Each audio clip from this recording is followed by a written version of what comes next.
Welcome back, everyone, to Coach to You. I'm your host, Coach Regina, and today we are back with another video. Today's topic, you guys, will be navigating delays, why your big goals take time. Today, we're going to dive into some very intricate insights into how you set a goal in life, and oftentimes you are hit with a series of what feels like delays, setbacks, or things that may make you feel like giving up. I've been on this journey myself, you guys, for many, many years. Up until now, I had not been able to fully put a rhyme to reason. So today, I'm going to be able to share this information with you guys. If you stay with me to the end, you will be able to gain some good insights into how you can be able to gain resiliency, strengthen your demeanor, as well as build character on your road to setting goals. Okay, guys, so let's get started. So I want to give my disclaimer. Although I'm a student of psychology, I am not a licensed health professional. All content and information on this channel stems from my own personal experience and extensive research, and is for informational and educational purposes only, and should not be considered professional medical advice. If you feel you have a mental health condition, seek the guidance of a medical professional. All right, guys. Again, we're going to go ahead and jump in. I won't keep you guys long, because I really have been in a great sense of kind of growth period, just, navigating my own life complexities, but I've been doing it with a sense of growth and resiliency. Okay. It's fun. Initially it doesn't feel like that until you get to this point where you recognize that life is not fighting you. Okay, it's the inner parts of our need to survive that ultimately make it feel like a battle. But you have a series of intermediaries always that are acting as advocates or allies, on this journey. But you have to learn this process and be able to integrate them so they can become your ally rather than a hindrance. Okay. All right. So, again, today's topic is navigating delays, why your big goals take time. Okay. So, basically, when you think about a goal that you set, let's say you set a goal to lose weight. I'm going to give an example. You could be somebody that's like 200 pounds, but your goal is to become 180. Okay. That is a 20-pound difference from what you are currently at, right? Now, use something as simple as using losing weight, but in many regards, it's kind of not simple, if you will. I found some insight in regards to weight, and the insight that I came across it identified as weight is almost considered waiting for something. It's where we begin to eat our emotions, our circumstances, our problems, and we begin to wait for something to change by utilizing food as an outlet. So in that, a person can pack on pounds in the sense of that they're waiting for life to change for them, rather than recognizing that your our need to eat incessantly is connected to some type of emotional outlet that needs to be addressed. Okay, so that's why I used weight. Okay, one aspect of it is wondering why, when you set this massive goal to lose weight, but instead of getting the result of immediate weight loss, your life starts to almost fall apart, where it's almost like you begin to eat more so because you recognize that you have been tasked with this challenge of losing weight in the first place. It's not a setback. In many regards, we've heard individuals indicate this is something almost like a recalibration, if you will, where your nervous system recognizes that you are a 200-pound person who is desiring to be a 180-pound person.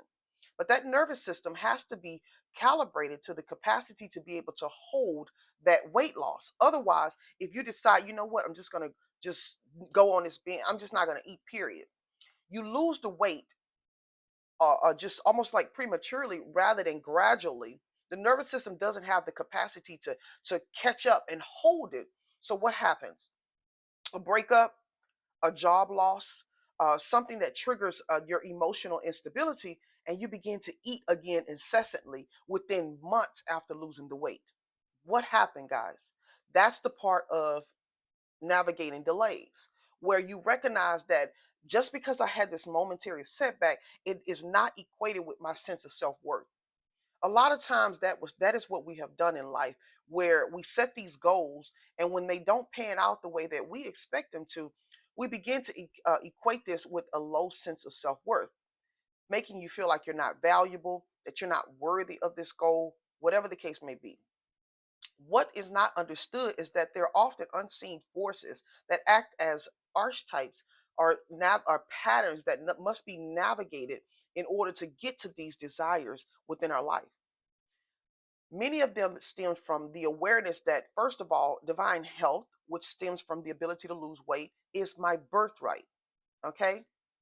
If it's something such as abundance, where you want to have financial stability in your life, that's also your birthright. Okay.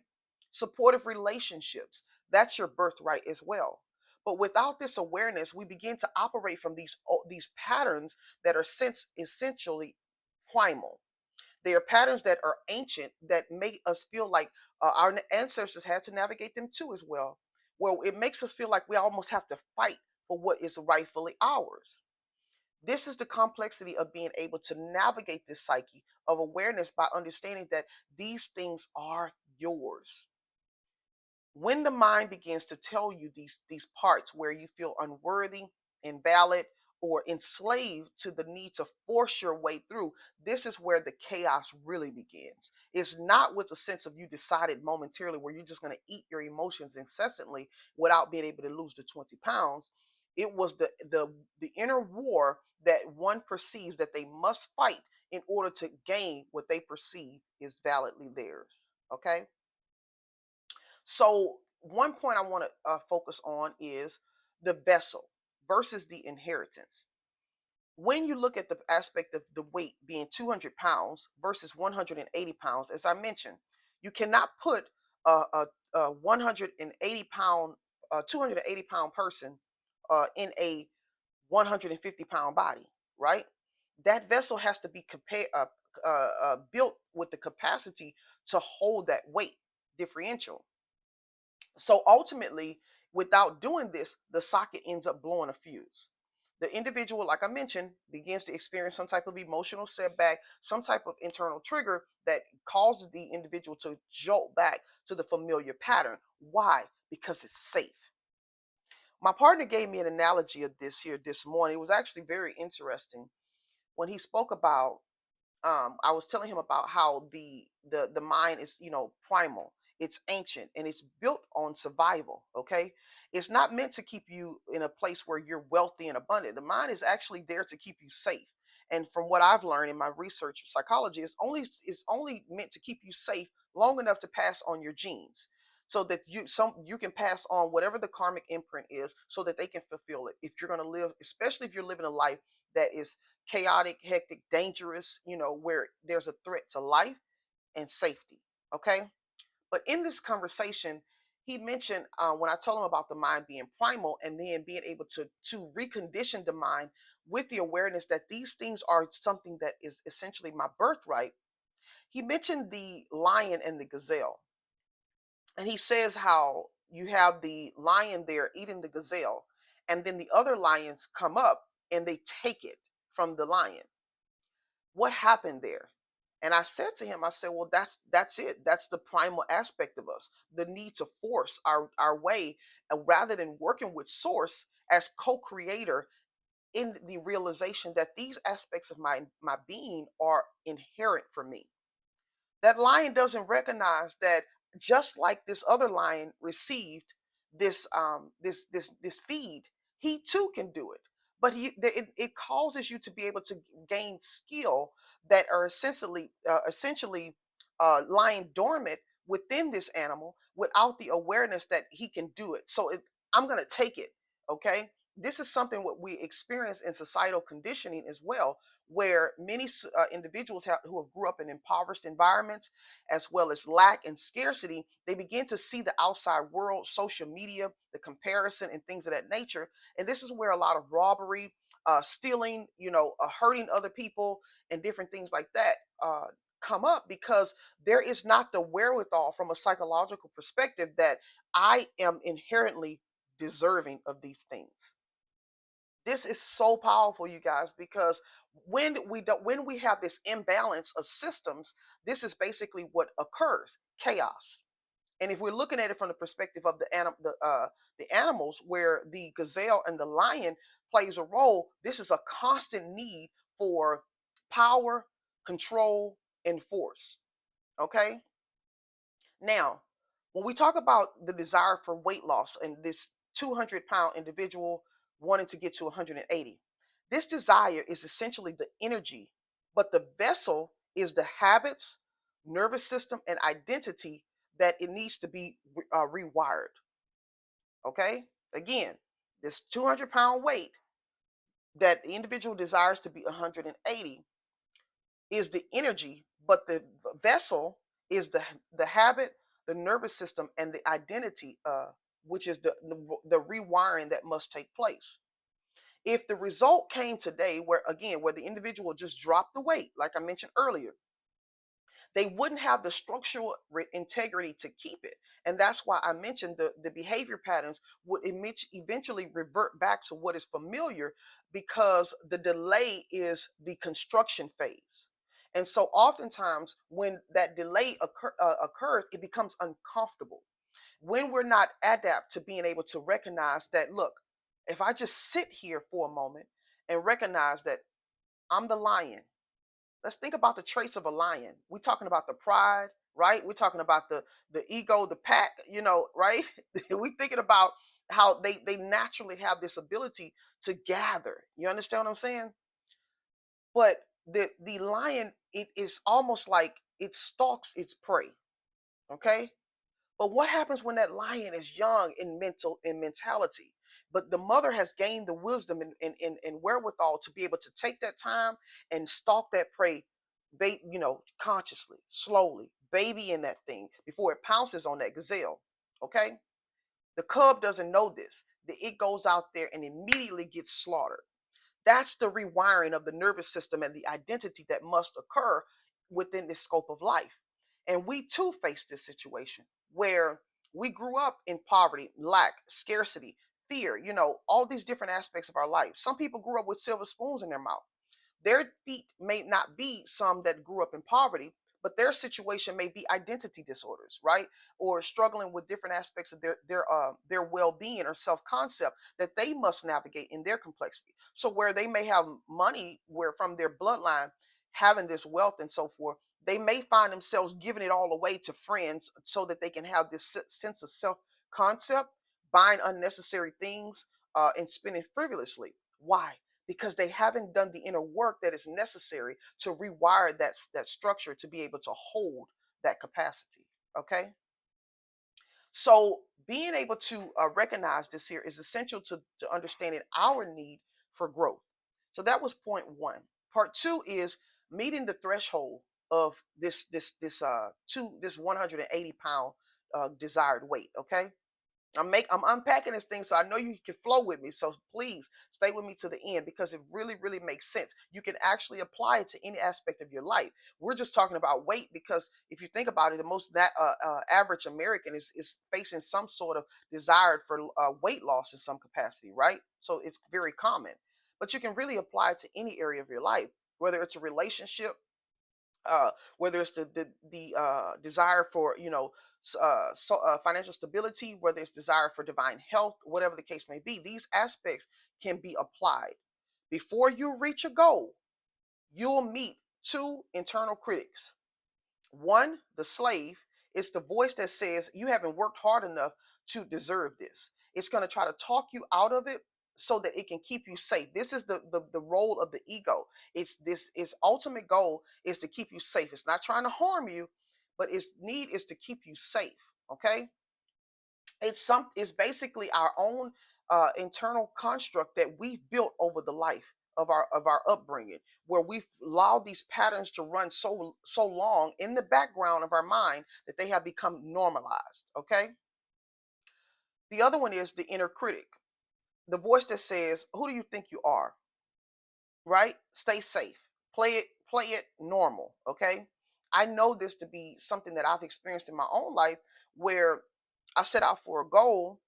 And in my own mind, I recognized that my self concept had not built to be able to the capacity, especially let's I'm gonna say school, for example. I dropped out in ninth grade, and as soon as I embarked upon a journey to go back and get my high school diploma, I was presented with a task where I had to write a essay on why I felt deserving of this, this high school diploma. Essentially, they were going to give me a scholarship for this adult degree, and I would be able to graduate and walk across the stage like I didn't get a chance to when I was a young girl.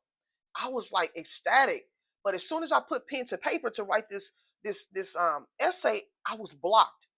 It was all these things that was coming up, like, you don't need to go to school. You could just work a job, just go back to work, and things like that. I went to the people at the place where the scholarship was being presented, and I asked them. I said, "Look, how long does it generally take to get this?" She said, 18 months. I told her, I say, "Ma'am, I'll give you 3." And she was like, "That's impossible." She was like, "Nobody's ever done that before." I said, "I'll have my high school diploma and I'll do it within 3 months."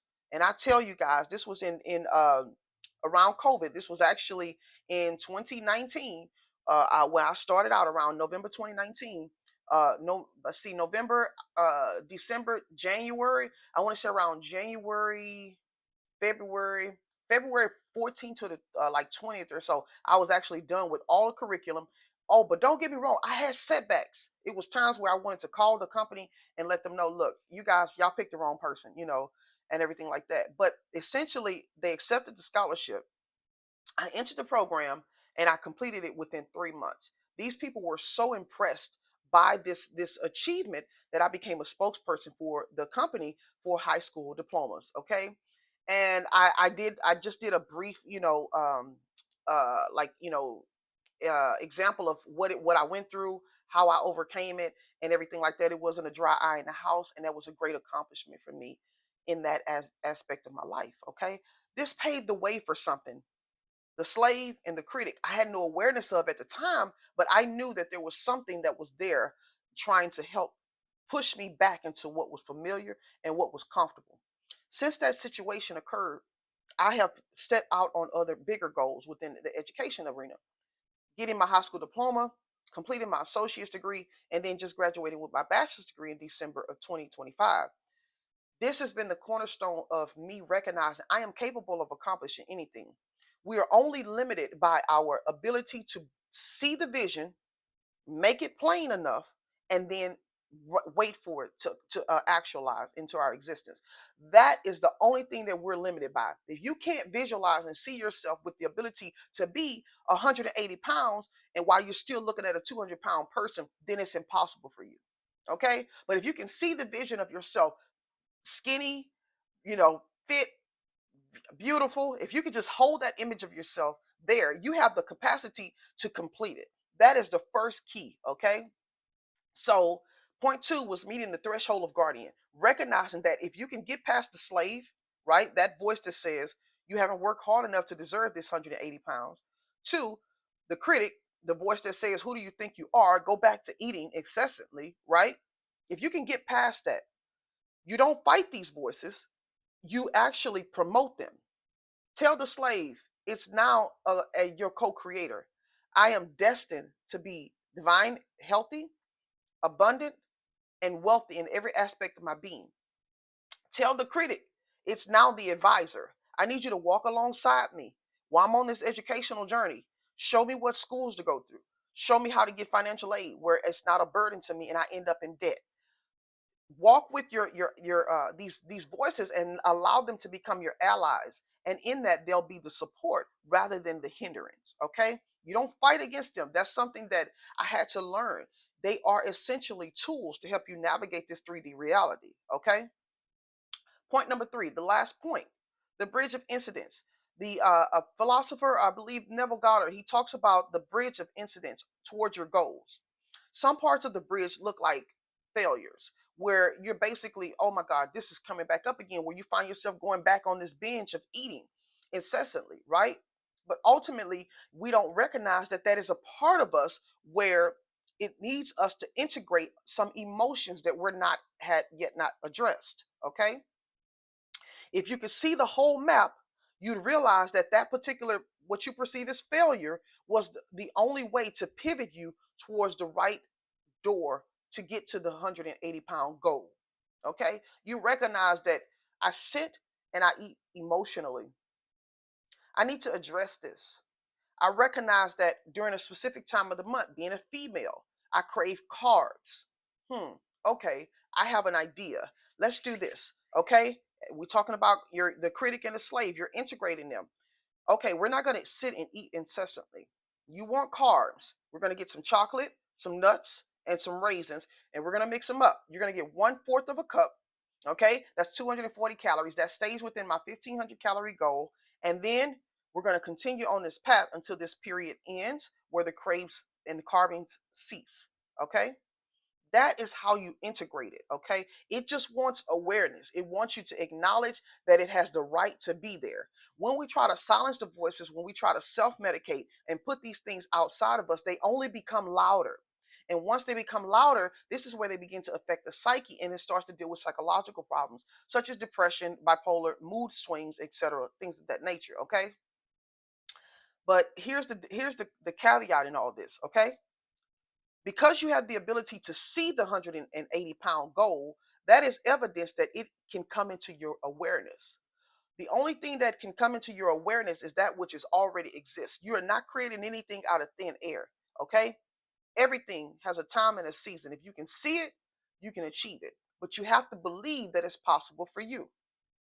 If you didn't already own this internal treasury of 180 pounds, great friendships, wealth, stability, educational, achievements, you wouldn't be able to want it. That's the caveat. Being able to recognize that these are my birthright, being able to navigate this life with the understanding that I am capable and of accomplishing all that I set my mind to. I just have to believe it and see it, make the vision, write the vision and make it plain. Though it's hairy, wait for it because the vision is yet for the appointed time. Whether it be 3 weeks or 3 years, it's not the waiting room. That's what I had to learn. It is the gym where you're actually getting the momentum and you're building the 180-pound body. You're getting strong enough to carry the weight of that win once you see the 180 pounds in the mirror.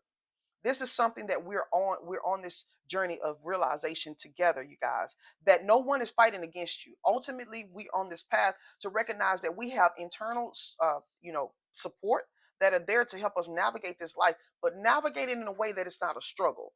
We're navigating it in a way that says, you know what, get out of your head. Enough is enough. I am supported. I'm not fighting against the world. I'm not fighting against unseen forces. You are simply navigating life to such a degree that it works with you rather than against you. If this video has been impactful for you guys, like and subscribe. Okay, I'm going to continue to put out more content on this type of insight. I hope that you watch to the end. I thank you. Don't forget to hit the thumbs up on that button. Take care.